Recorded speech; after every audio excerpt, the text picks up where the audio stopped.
안녕하십니까. 여러분께서 소중하게 올려주신 댓글 중에 사주 공부에 필요한 댓글 또는 별도로 설명이 필요한 댓글을 골라 영상으로 만들어보는 댓글을 봐도 사주 공부가 됩니다 시간입니다. 오늘은 10번째 시간으로 한 주 동안 올라온 댓글을 골라서 여러분과 같이 한번 진행해 보도록 하겠습니다. 자, 첫 번째 댓글입니다. 윈드로님께서 올려주신 댓글이네요. 선생님 항상 감사합니다. 사주 동영상을 보니 제가 알고 있는 호주인이 생각나는데요. 외국인 사주도 혹시 같은 방법으로 보는지 궁금합니다. 호주는 계절이 한국과는 반대인데요. 이럴 때는 어떻게 봐야 하는지요? 라는 질문을 주셨네요.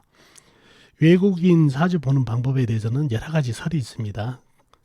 그 나라는 그 나라의 시간 그런 거에 환경이 적응됐으니까 그냥 그대로 사주를 뽑아야 된다는 설이 있지만은 저는 우리나라 시간으로 환산해서 생년월일 시를 다시 뽑아 가지고 사주를 뽑습니다. 이유는 첫 번째 만세력 있죠.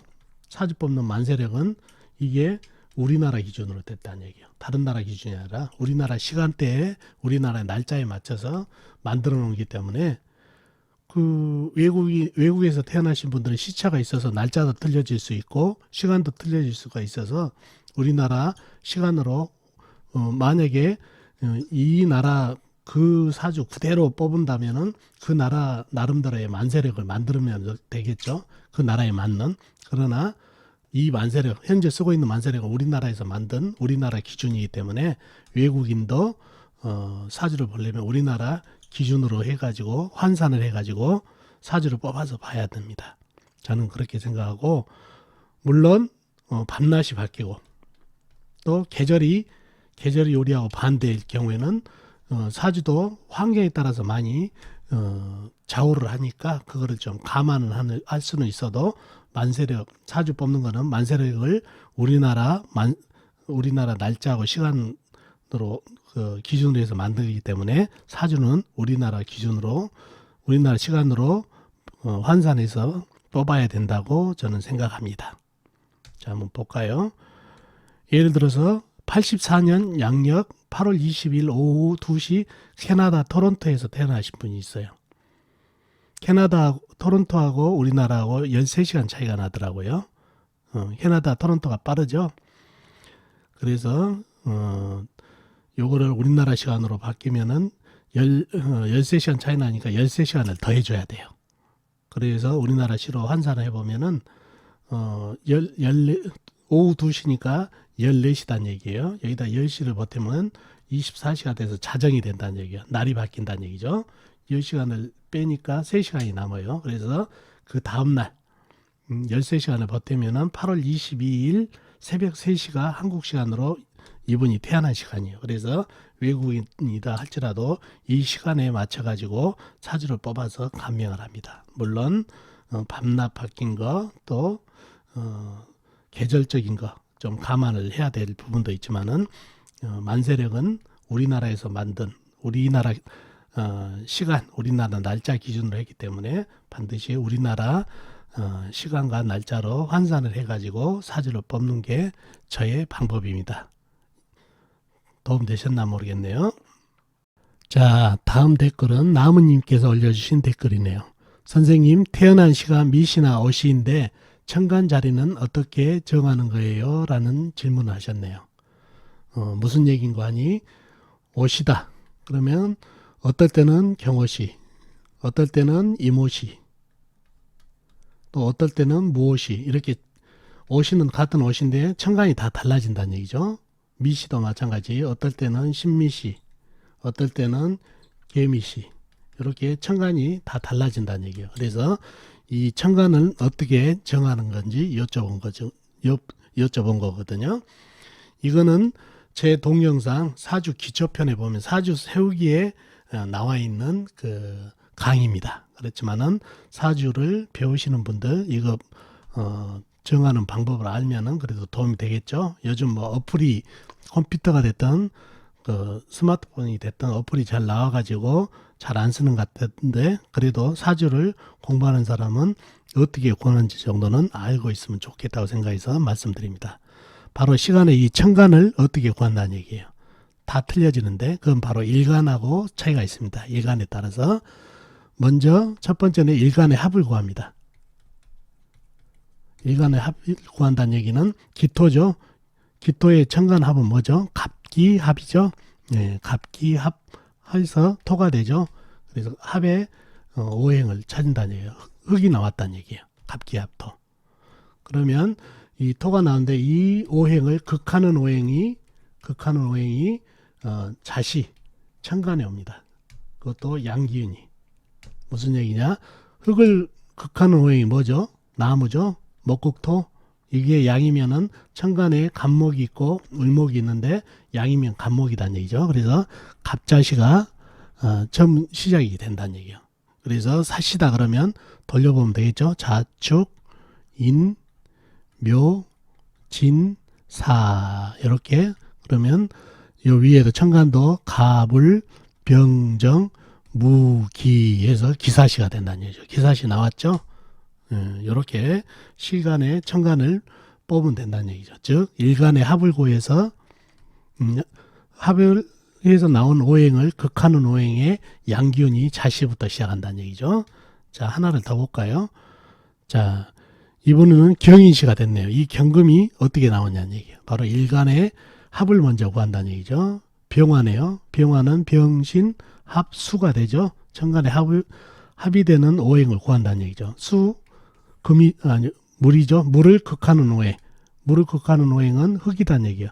흙은 천간에 무토하고 기토가 있다는 얘기예요. 토국수하니까 이게 양기운은 무토밖에 없다는 얘기예요. 그래서 무토가 자시 온다는 얘기죠. 무자시부터 시작해서 여기도 자축, 인 있죠. 그러면 똑같이 천간도 무기경 해가지고 경인시가 됐다는 얘기예요. 사시면은 묘, 진, 사죠. 경신, 임, 개, 개사시가 된다는 얘기예요. 시는. 이런 식으로 해서 시간의 천간을 구하는 공식이 이렇게 됩니다. 그래서 알아두시면 좋겠다는 말씀 드리겠습니다. 아셨죠? 자, 마지막으로 투키의 채님께서 올려주신 댓글입니다. 의령님은 천간에 수가 있으면 항상 물이 쏟아져 내려 나무가 젖었다 흙탕물이 되었다고 하시는데요. 천간의 물은 항상 쏟아져 내리나요? 어떤 이는 수가 많아도 금이 없으면 수가 말라 물이 없다고 하는 이도 있습니다. 언제까지 물이 쏟아져 내린가요? 이분 궁성으로 보면 천연에 쏟아져 내리고 그 이후로는 안 쏟아지는 것 아닌가요? 라고 댓글 올려주셨네요. 제가 아마 천간의 임수 큰 물이 범람하는 것만 계속해서 말씀드려서 쏟아진다는 그 표현을 했는데, 오행이라는 거는 사주의 형국에 따라서 다 틀리다는 얘기예요. 임수, 특히 큰 물이지만은 이 임수도 어떤 경우에는 환경에 따라서 이게 말라버려 가지고 거의 물이 없는 경우도 있고, 또 임수가 하나밖에 없더라도 주위 환경에 따라서 이 물이 범람할 수도 있고, 자연이라는 것은 변한다는 얘기예요. 그래서 물은 항상 쏟아지냐? 물론 물은 위에서 아래로 흐르는 속성이 있기 때문에 물은 쏟아진 건 사실이지만 그 쏟아지면서 사주 전체에 미치는 영향이라든가 또 미약한지 강한지를 봐야 된다는 얘기예요. 그래서 항상 물이 쏟아지면은 다 젖고 다 뭐 흙탕물이 되고 뭐 이런 경우는 아니고 사주 형국에 따라서 항상 판단을 해야 된다는 얘기죠. 자, 이분께서 질문하신 사주를 한번 보면서 설명을 한번 해보자고요. 자, 이 사주입니다.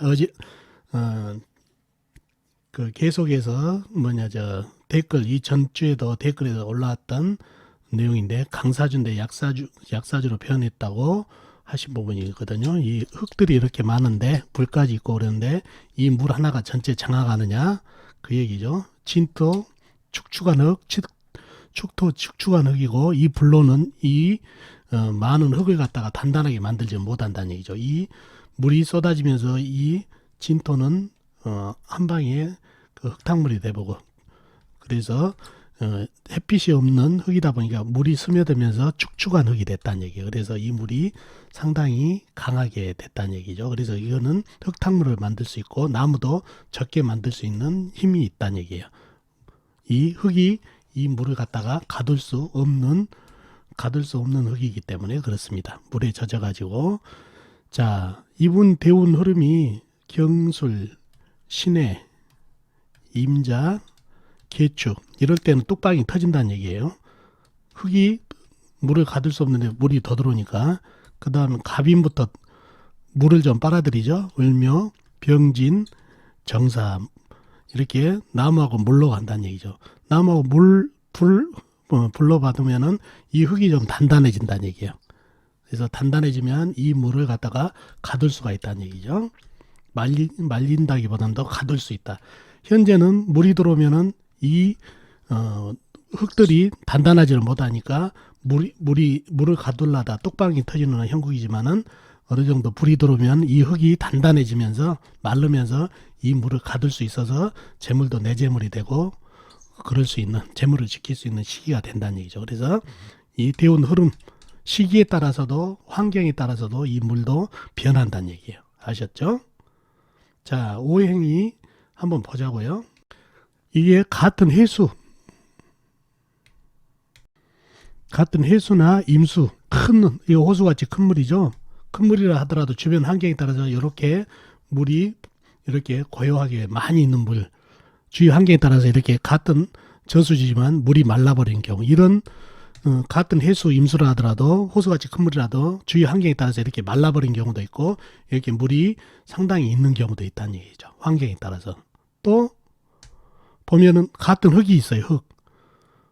주변 환경에 따라서 같은 흙이지만 이렇게 쩍쩍 갈라질 경우도 있고 이렇게 젖어버릴 경우도 있다는 얘기예요. 햇빛이 없다 보면은 이렇게 젖어버리고 햇빛이 너무 내리쬐면은 흙이 말라버려가지고 이렇게 갈라 터지는 경우도 있고 그래서 사주는 볼 때 주변 환경에 따라서 또 대운의 운의 흐름에 따라서 그게 바뀐다는 얘기죠. 그래서 역학이라고 하죠. 바뀔 역자. 이 자연은 사주는 계속해서 바뀐다는 얘기죠. 그래서 고정되어 있지 않지만은 아무튼 주위 환경에 따라서 사주 원판에서 요런 흙도 있고 요런 흙도 있고 아까 같이 물도 말라버리는 물이 있고 물이 많은 그런 물도 있다는 얘기죠. 그래서 사주를 파악할 때 그 환경에 따라서 오행의 질이 어떤가를 잘 봐야 된다는 얘기죠. 자, 말라버린 물에 대해서 한번 사주를 보자고요. 이 사주를 임수가 있어요. 큰 호수같이 큰 물이에요. 같이 금생수까지 받고 있네요. 그죠? 근데 사주에 이 큰 나무가 밑에서 수생목으로 해서 물을 빨아들이고 있네요. 큰 흙들은 이게 태산같이 큰 흙이죠. 이 물을 막아버린다는 얘기죠. 제가 보기에는 이 물이 말라버렸어 거의. 이 임목이 빨아들이고 큰 흙들이 물을 흡수해버리고 저열하니까 인옷을 화국도 지금 눈에 보이네요. 이런 경우가 되다 보니까 앞에 임수와 이 임수가 주위 환경에 따라 틀리다는 얘기죠. 이거는 말라버린 임수가 돼서 물이 쏟아져 내리더라도 거의 영향을 못 주고 거의 이 임수 하나 먹여 살리기도 힘들다는 얘기죠. 이 물로 이 많은 흙에다 물 주랴 불 끄랴 나무에다 물 주랴 힘들다는 얘기죠. 금생수를 아무리 받고 있다 하더라도. 그래서 이렇게 사주 형국에 따라서 이 임수도 같은 임수가 아니다는 얘기예요. 임수도 개수같이 될 수 있고 더 말라버릴 수도 있고 이런 그 오행의 변화, 오행의 질을 잘 보셔야 사주가 제대로 보인다는 얘기죠. 아셨죠? 자, 오늘 댓글 어떻게 설명 도움이 되셨나요? 도움이 되셨으면 좋겠습니다. 다음 시간에 뵙도록 하겠습니다. 안녕히 계세요.